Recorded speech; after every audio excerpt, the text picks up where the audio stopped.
Chegamos ao capítulo 7 da Epístola aos Hebreus, que começa assim.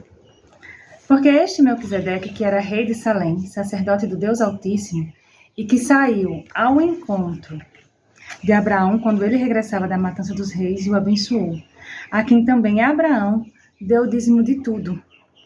E primeiramente por interpretação, rei de justiça, e depois também rei de Salém, que é rei de paz, sem pai, sem mãe, sem genealogia, não tendo princípio de dias nem fim de vida, mas sendo feito semelhante ao Filho de Deus, permanece sacerdote para sempre.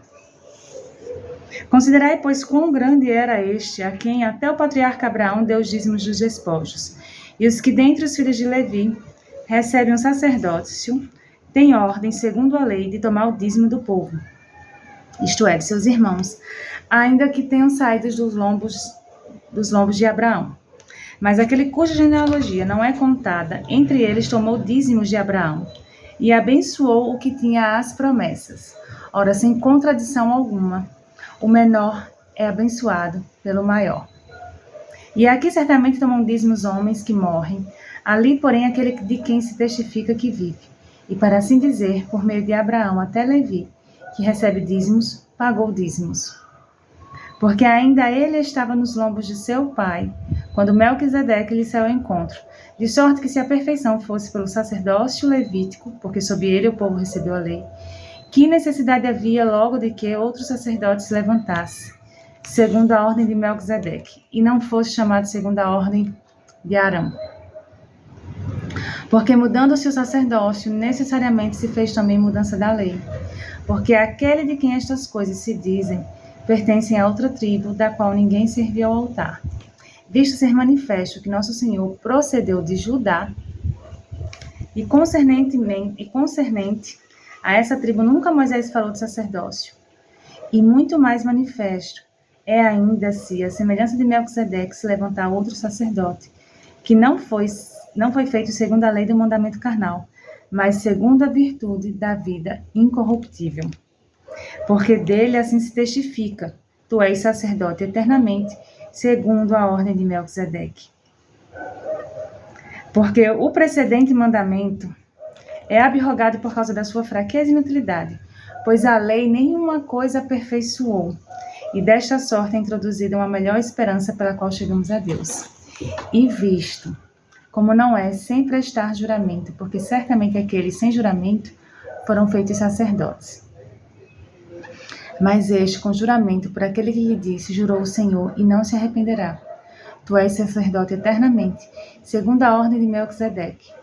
De tanto melhor concerto, Jesus foi feito fiador. E, na verdade, aqueles foram feitos sacerdotes em grande número, porque pela morte foram impedidos de permanecer. Mas este, porque permanece eternamente, tem um sacerdócio perpétuo. Portanto, pode também salvar perfeitamente os que por eles se chegam a Deus, vivendo sempre para interceder por eles.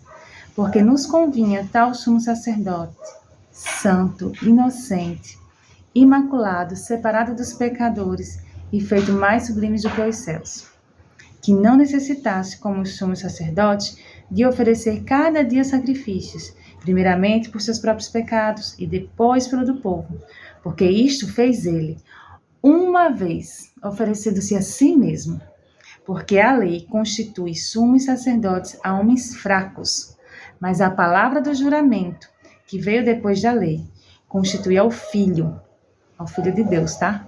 Ao Filho, perfeito para sempre. Amém? Então, o versículo 26. Portanto, porque nos convinha tal sumo sacerdote, santo, inocente, imaculado, separado dos pecadores e feito mais sublime do que os céus. E esse é o nosso sumo sacerdote, que não precisa oferecer sacrifícios diários, não precisa oferecer sacrifício pelos seus pecados, porque de uma vez só, ele se entregou por todos os nossos pecados. E nós somos salvos mediante a fé no Filho de Deus, no Senhor Jesus Cristo. E eu louvo a Deus pela sua palavra, que alimenta a nossa fé e nossa esperança, para que a nossa esperança seja a âncora da nossa alma, como a gente leu no capítulo 6. no versículo 19, né, que dizia assim: a qual temos como âncora da alma, segura e firme, que penetra até o interior do véu.